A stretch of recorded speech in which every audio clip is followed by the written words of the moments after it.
চলো আজ অনেক দিন পর তোমাদের সাথে ভিডিওটা শেয়ার করি। তো সেই দিন ছিল বিকিদের বাড়ি অনুষ্ঠান বাৎসরিক। তো ওদের বাড়ি যে পুজোটা হয় এটা হলো যে কীর্তন হয়, মানে দুদিন ধরে হয়। প্রথম দিন হয় তিন রাতের গান, তারপর দ্বিতীয় দিন হয় কীর্তন। তো এখানে আমি সব পরিবারে চলে গেছি। তো প্রথম দিন যেতে পারিনি কারণ আমার শরীরটা একটু খারাপ থাকার কারণে যেতে পারিনি। তো আমি যেহেতু যাইনি তো বাড়িতে কেউই যেতে পারেনি সেদিন। তো দ্বিতীয় দিন ওই জন্য সবাই মিলে তাড়াতাড়ি চলে যাই ওদের বাড়িতে। গিয়ে প্রথমে মানে তিনতলা যেখানে অনুষ্ঠানটা হচ্ছে, তো সেখানে মানে তিনতলাতেই ওদের ঠাকুর মন্দিরটা তোমরা অনেক ভিডিওতেই দেখেছো। তো ওখানে ছাদে দিদা আর ঠাম্মাকে দিয়ে আসি। তারপরে নিচে নেমে মাকে হালকা রেডি করে দিই। আর তারপরে কিছুক্ষণ পর ঠাম্মা নেমে আসে, বিকি নিয়ে আসে। তো কিছুক্ষণ বিকির সাথে বসে আবার আমরা সবাই মিলে ছাদে চলে আসি, কারণ ছাদে অনুষ্ঠানটা হচ্ছিল, সবাই ছিল ছাদে। তো ছাদেই চলে আসে, কারণ আমি আছি, মা আছে, আমার মা, বিকির মা, ওখানে বিকির পাশে একটা মামা আছে বিকিদেরই। আর এখানে দেখেছো বদমাস, তাকানো আটঘাটই বদমাসের মতো। এখানে বিকির ভাই, বিকির দিদা সবাই আছি আমরা। তো যতটা পেরেছি সবাইকে দেখিয়েছি। তারপরে ওপর থেকে নিচে নেমে আসি, একটু দরকার ছিল। তো নিচে আসতেই বাবা দেখি এখানে মিষ্টি খাইয়ে দিচ্ছে আমাকে ধরে বেঁধে। তো তারপরে এখানে আবার আমি উপরে চলে আসি, এসে দাঁড়াই, কারণ তখনই ভোগ দিয়েছিল ঠাকুরকে, তো পর্দা সরানো হচ্ছিল। তো ওর জন্য বিকি আমাকে ডেকে দিল, তো আমি আবার উপরে চলে এসেছিলাম। তো এখানে দেখো কত সুন্দর ঠাকুর মন্দিরটা সাজিয়েছে তোমরা। তারপরেই আরতি করা শুরু হয় এখানে। তো দেখো কত সুন্দর আরতি করছে ঠাকুরকে এখানে।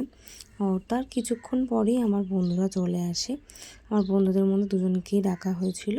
ওরা মানে আমি যবে থেকে বিকিদের বাড়ি যাচ্ছি তবে থেকে ওরাও আমার সাথে যায়। তো ওরাই যেহেতু আমার পুরনো বন্ধু। আর এখানে আমি আর মা হাসাহাসি করছিলাম। মা বলছিল তুমি আমাকে তোমার মতন করে সাজিয়ে দাওনি, তো ওই নিয়েই হাসছিলাম। আর এখানে যখন ভোগ আরতির গান শুরু হয়েছে, দেখো জ্যাঠা কত সুন্দর নাচছে। আর এখানে ওখানে বিকিও দাঁড়িয়ে আছে। আস্তে আস্তে সবাই নাচবে কম বেশি। আর কীর্তনে তো নাচটা আলাদাই হয়। আর এটা হলো রিয়াদি, মানে ওই বাড়ির বড় বউ। আর এখানে দেখো সবাই কত সুন্দর নাচ করছে। বললাম তোমাদেরকে কিছুক্ষণ আগেই যে সবাই কিছুক্ষণ পর কম বেশি নাচ করবে। তো বেশ ভালো লাগছিলো তাই দেখতে। দেখো তাই একটা ছোট্ট করে ভিডিও নিয়েছিলাম, তারপরে সেরকম একটা ভিডিও নেওয়া হয়নি। আর এখানে দেখো বিকি তোমার যে প্রদীপটা আরতি সেটা নিয়ে আসছিলো। আর এখানে একটা ছোট্ট ইনসিডেন্টও হয়ে যায় ভুলবশত, তো ওটা তোমাদের পরে শেয়ার করছি। আর এখানে দেখো কত সুন্দর আরতিটা হচ্ছে, মানে এখান থেকে সরতেই ইচ্ছা করছিল না। এখানে দেখো গোপাল, রাধাকৃষ্ণ সবাইকে কত সুন্দর লাগছে।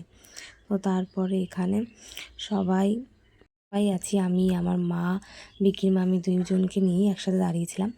তো তারপরেই ফুল ছোড়া হয় লাস্টের দিকে। তো এটাকে ঠিক কী বলে আমার মনে পড়ছে না। তো এখানে আমরা দাঁড়িয়েছিলাম, আর যারা ঠাম্মা দিদা যারা ছিল, তো তারা কী করছিল, ফুল দেখো ছুটছে আমার দিকে। তো ওটাই আমি ক্যামেরা যখন অন করেছিলাম তখনই দিয়েছে। আমার এখনও হাসি পাচ্ছে ভয়েস ওভার দিতে গিয়ে। তো এখানে মামা আছে, মামি আছে, সবাই আছে। আর তখন যে বললাম একটা ছোট্ট ইনসিডেন্ট যে আগুন, ওটা হচ্ছে নিতে গিয়ে বিকির হাতে পড়ে যায়, যেহেতু বিকির হাতে অনেকটাই ঠোলা পড়ে গেছিলো, মানে ঠোসকা মতন পড়েছিল। তো ওর জন্য বিকি প্রচণ্ড কষ্টও পাচ্ছিল। আর এখানে আমরা বসে আছি বিকির ঘরে, কারণ ওপরে খাওয়া দাওয়া চলছিল সবার। তো বাড়ির সবাই মিলে বসে আছি। আর এখানে বিকির ঘরেই তো বাড়িতে আমার বোন, ভাই, আমার ঠাম্মা, দিদা, বাপি, বাবা ওরা সবাই বসে পড়েছিল।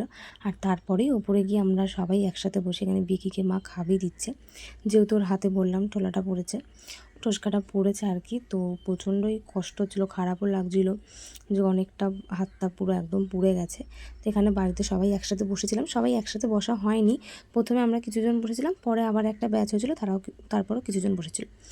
তারপরে খেয়ে দিয়ে বাড়ি চলে আসি, কারণ অনেকটা বেলা হয়ে গেছিলো। আর এখানে দেখো আমার বাপি আর বাবা দুজনে একসাথে। তারপরে গুড্ডিকে টাটা করে বাড়ি চলে আসি। তো চলো টাটা, বাই।